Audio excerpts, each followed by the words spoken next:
Sandra, $5 for a gallon of gas, or more than that, can make you do desperate things. Apparently, even meet with a brutal dictator who you once vowed to make a pariah. The White House announcing President Biden will visit Saudi Arabia next month, where he'll meet with Mohammed bin Salman, along with other world leaders. The move, a sharp reversal from Biden's attitude toward the kingdom on the campaign trail. For more on that, let's bring in Arkansas Republican Senator Tom Cotton. So critics are saying Biden is giving up the principles that he articulated in the 2020 campaign, tin cup in hand, going begging for oil. What do you think?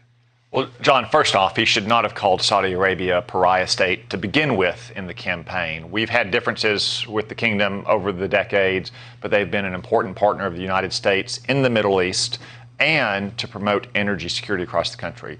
But even more importantly, he should have never gotten America in the position where we had to go to any nation for energy security, whether it's Saudi Arabia or Norway or even, for goodness sakes, Venezuela, where he's also gone hat in hand begging. We have it in our power here to secure our energy future, but the Biden administration and the Green New Deal Democrats have been strangling American energy for the last year and a half. Karine Jean-Pierre, the press secretary, was asked about this, and she said, oh, no, this isn't about oil. Listen here. To view engagement with Saudi Arabia on energy security as asking for oil is simply wrong, and a misunderstanding of both the complexity of that issue and our multifaceted discussions with the Saudis. As Peter Doocy was pointing out earlier, I got the press release here. They're saying, well, this is about the UN-mediated truce in Yemen. It's about expanding regional economic and security cooperation, infrastructure, climate initiatives, human rights, ensuring global energy. It's like 5 down. But why do you go to Saudi Arabia if you're not looking for oil? Yeah, and they act as if there's something wrong with that, whether it's Saudi Arabia or the United Arab Emirates or Canada or Norway or any other country that's a partner or ally of the United States that produces oil, which brings down the price of oil globally if we have more.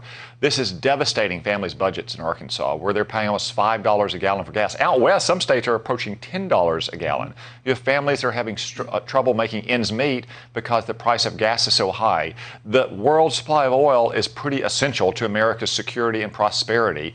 They've tied themselves in knots, though, because President Biden had to flip-flop on what he foolishly said on the campaign trail. I'm also wondering, though, if the White House is playing this down, because every time they go to Venezuela or they talk to Iran or they talk about Saudi Arabia pumping more oil, critics come forward and say, why don't you just improve the climate for oil production in the United States? That's probably part of it. Again, we shouldn't be in a position where we have to go to any country for our energy security. We are one of the world's largest exporters of energies, and we have the capacity to do even more of that. But the Biden campaign said, Joe Biden himself said, that they want to end production of fossil fuels in this country. That is a pipe dream. That is a recipe for families that are poor and businesses that are going out of business. And as you say, if they're talking to Saudi Arabia, much less to Venezuela or Iran about oil, all they're doing is highlighting their war on American energy. A couple of other things I need to get to. Secretary of State Blinken has authorized U.S. embassies the world over to fly the BLM flag in honor of Juneteenth, which is coming up in a few days,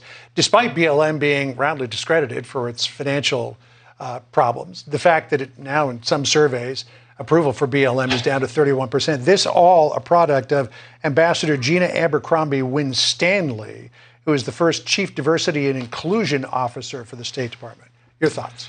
Well, I don't know why anyone would want to fly the BLM flag. As you say, they're run by frauds and embezzlers. It's a Marxist organization that wants to abolish the nuclear family and is deeply anti-Israel. But more to the point as well, our embassy should fly the American flag. We don't send our people abroad to represent their race or their sex or their affinity group.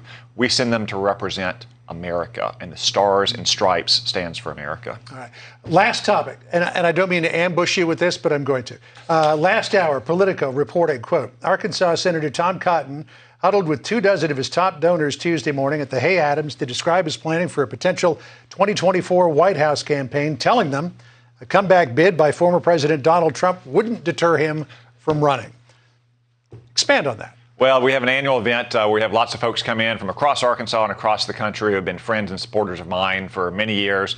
It was great to see so many friends. We had a lot of good conversation about what we're going to do to help Republicans win the Senate and the House later this year and then what the future holds. All right, and you'll make that decision after the midterms? We've got one election in front of us. It's pretty important that we win back the Congress. So I'll take that election first, and then we'll see what happens after the midterms. Well, I covered your 2014 race. It was a lot of fun. So maybe be covering your presidential race in 2024.